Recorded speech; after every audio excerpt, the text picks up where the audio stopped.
पूर्व में ही श्री आचार्य चरण कह रहे हैं, प्रभु आपका नाम अलौकिक है, जीव की वाणी लौकिक है। ये लौकिक वाणी ये अलौकिक का गान करती है, इसका कारण क्या है? कहने आपकी कृपा है। बहुत विचार कर श्री महाप्रभु जी ने कहा यत्तन नाम स्फुरति। कुछ और भी कह सकते थे वहां, जब महाप्रभु कह रहे क्वाहम तुच्छः परम मधमः प्राण्य हो गर्र कर्माः, कुछ और भी कह सकते थे। वहां कह रहे यत्तन नाम स्फुरति, ये जो आपका नाम आ रहा है हमारी जिह्वा पर, महिमा हेश वृंदावन, क्यों आपका नाम अलौकिक है। आप मनवाणी से परे हैं, आप मायातीत हैं, आप काल से परे हैं, आप त्रिगुणातीत हैं। और जैसे आप हैं वैसा ही आपका नाम है, जैसे आप हैं वैसा ही आपका रूप है, जैसे आप हैं वैसी आपकी लीला है, जैसे आप हैं वैसा ही आपका धाम है। तो नाम रूप लीला और धाम में से जीव को यदि कुछ प्राप्त हो रहा है तो वो क्या है? वो प्रभु की इच्छा है।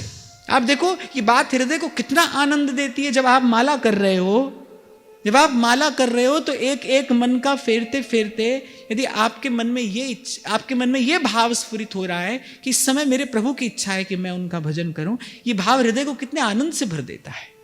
हम यहां आकर बैठे हैं, ये प्रभु की इच्छा है, आपके मेरे लिए उन्होंने ऐसी इच्छा की। नहीं तो भाई श्रीमद् भागवत की ये कथा बड़ा सीधा स्पष्ट संकेत करती है कि कैसी दुरत्य आप माया है।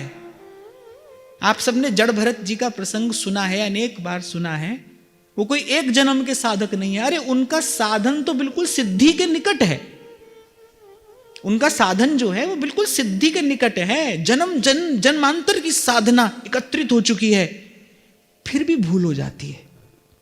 कि कितने बड़े आश्चर्य की बात है कि जिसका जन्म जन्म का साधन फलीभूत होने को है, समझ लो बस फल आने को ही है, फूल आ चुका है, सारे संसार से निर्लिप्त तत्चित्त होकर जो अपने अपने साधन में लगे हैं, इंद्रिय आदि का निग्रह कर लिया है, जिन्होंने अपने मन को स्थिर कर लिया है, अब देखो वहां पहुंचने के बाद भी भूल हो जाती है। और भूल भी कैसी, ये कथा बहुत कुछ कहती है।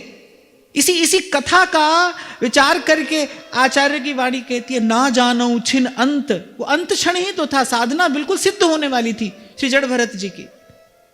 ना जानो छिन अंत कवन बुद्धि घटई प्रकाशित।